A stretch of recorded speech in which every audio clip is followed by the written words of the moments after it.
tired of reading books by South Asian authors that have these sassy grandmas who are there just for comic relief and making pickles. No, I mean, they're very interesting characters, but at the end of the day, they don't really contribute much to the plot, and that's how Chitralika sort of came about. I wanted a woman who played with the big boys, you know. She made these very, very powerful politicians crawl, and you know, she's a very interesting character in the sense that she smokes, which is something someone of a caste and class wouldn't do in Sikkim. And she just doesn't smoke any cigarettes. She smokes the lowliest form of cigarette you can smoke. You know, the beauty which finds favor among lowlives in India. I hope no one here smokes it, but oh, wow, Justin, you do. Okay. Well, yeah. So you know, it's I wanted a strong character. God, such a cliche. You know, no, that's funny. You started off by saying that you have all the cliches of South Asian writing, but actually you don't. There may be maybe many Bollywood movies that don't portray eunuchs and hijras in a very unique way. Because when do you see Prashanti? When do you see someone like Prashanti and Chitralika come forth as kind of the main protagonists of a book like this? You know, I think, Muna, every writer who grows up in South Asia wants to write about eunuchs because they're such fascinating people. And, you know, I call them the most powerful people in India. I do. I was once in an auto in Delhi when a gaggle of eunuchs descended on me and actually forced me to part with a few thousand rupees. And there was nothing I could do about it because they started sort of undoing their kurta buttons, and the auto driver couldn't do anything either because he was afraid that they would curse him. So do you want to tell maybe our audience a little bit about the curse? And I don't know if everyone knows about. You know, eunuchs in India are rumored to have the power of the curse, so you do not piss one off, okay? If, say there is a birth in your family, a group of eunuchs will make their presence felt.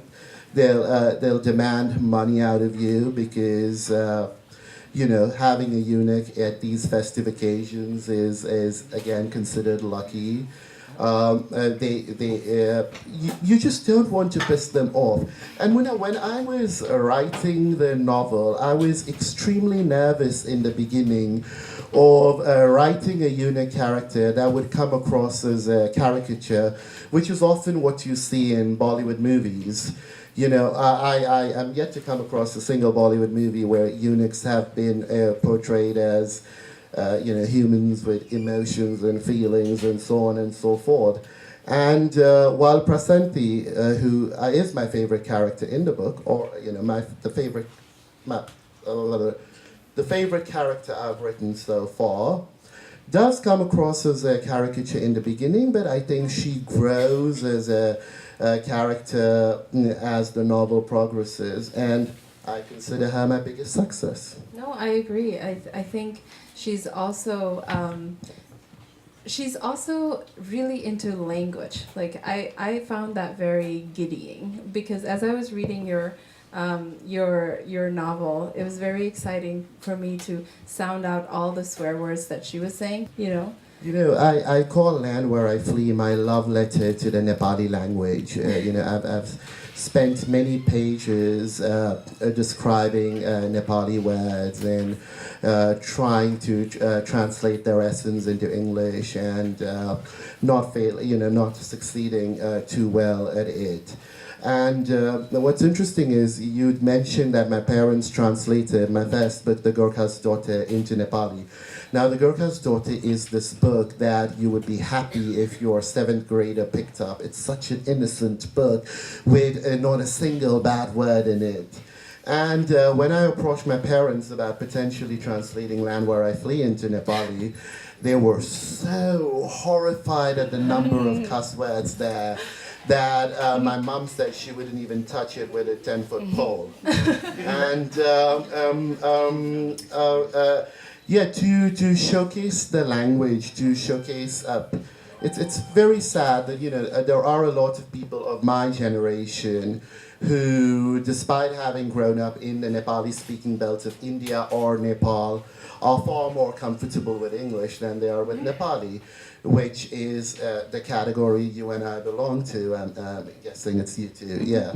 Well, you've done a few translations, though. Okay, so, I can't write, I can't write things in Nepali. I can't talk about the onomatopoeic deliciousness of my language in Nepali. So the next best thing for me to do is to write about it in English and let the world know about how amazing the language is. Does that make sense? Yeah, definitely.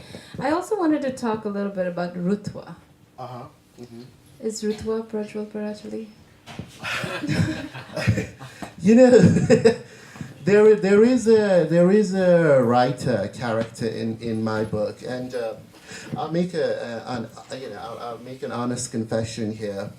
Midway through writing this book, I realized that I'd come up with extremely stereotypical characters, and in order to circumvent having written some stereotypical characters, I decided to introduce a fourth sibling into the book, who is a writer.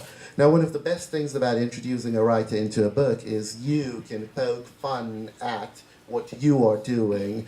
You can laugh about what South Asian writers write about.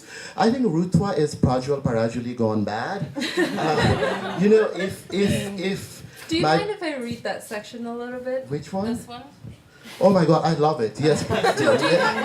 No, you should read it. Okay. It's 2 short paragraphs. There it is, Himalayan sunset, the yellow cover, the sun peeping from behind the mountains, the sun setting on the British Empire. How easy writing was then, how easily it came to me. Such a clever book, critics said. In reality, it was a story that thrived on stereotypes. The Brahmins in Himalayan sunset were stingier and more conservative than those of my real life. The eunuchs more flamboyant, the Western gays more promiscuous, the Indian gays even more deeply closeted, the Americans far more ethnocentric than those I came across, and the refugees all worked as dishwashers. Cobwebs in India dangled more freely, mosquitoes here sucked blood more vehemently, and roaches multiplied more aggressively. Of course you must stick to the 2 pigeonholes in your writing, otherwise there's all that talk about inauthenticity. And that's where I also want to sort of push you to talk a little bit about that idea of inauthenticity as a writer. I think as a South Asian writer writing in English, there's no winning. When you write characters that are too close to home, you get accused of writing stereotypical characters. When you write characters that are a little out of the ordinary, you get accused of writing inauthentic characters. Especially, if you are writing about India and don't live in India, or you're writing about Nepal and don't live in Nepal, and then, throw in all that claptrap about exoticization and whatnot, and then, there's really no winning. So yeah, that was my speaking my frustrations there. Actually, there was a sentence in the book. There was a sentence in that paragraph that read, "Throw in the word Gurkha into the title of a book and see how the West gets all excited." Blah blah blah blah blah. My editor had me remove it because the Gurkha's daughter hadn't come out in paperback yet. Yeah, so there you go.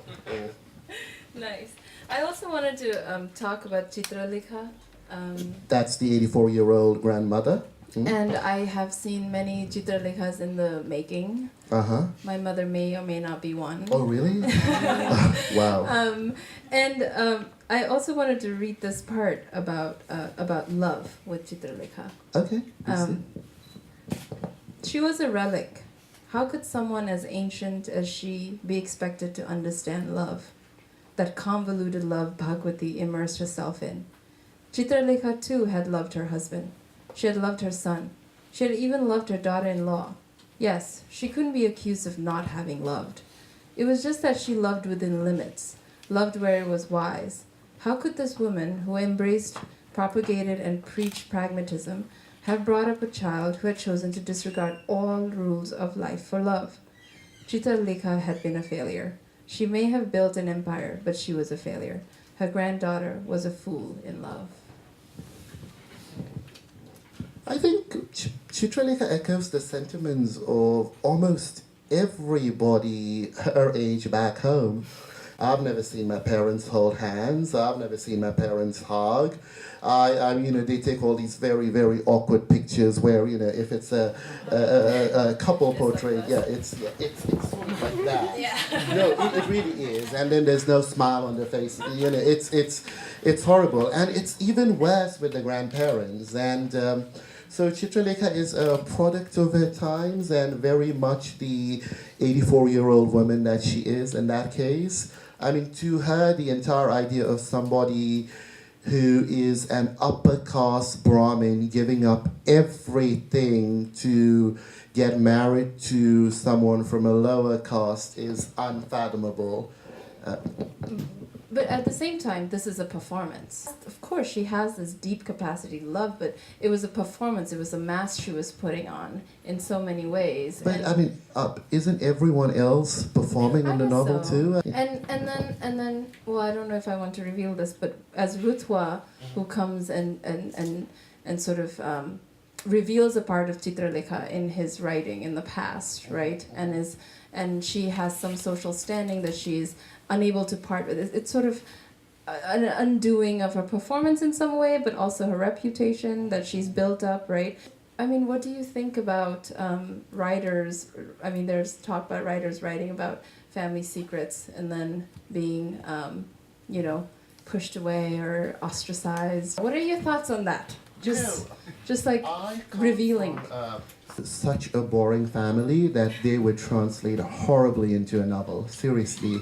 And I know that a lot of writers, sort of dig out whatever they have gone through or whatever the families have gone through as fodder for their first books. I mean, there is nothing about my family in the book. It would be so much more interesting. My visits to Gangtok would be so much more interesting if there was if my grandmother was half as formidable as Chitralika is. So I know there are a lot of writers who do it, but I haven't done it yet. I mean, despite I think it was The Guardian, which claimed that the last story in the Gurkha's Daughter, The Immigrants, was autobiographical and that, it had bits and pieces of me, which was a big fat lie again. I haven't really dug out things, I haven't really looked to my family for inspiration, so to speak.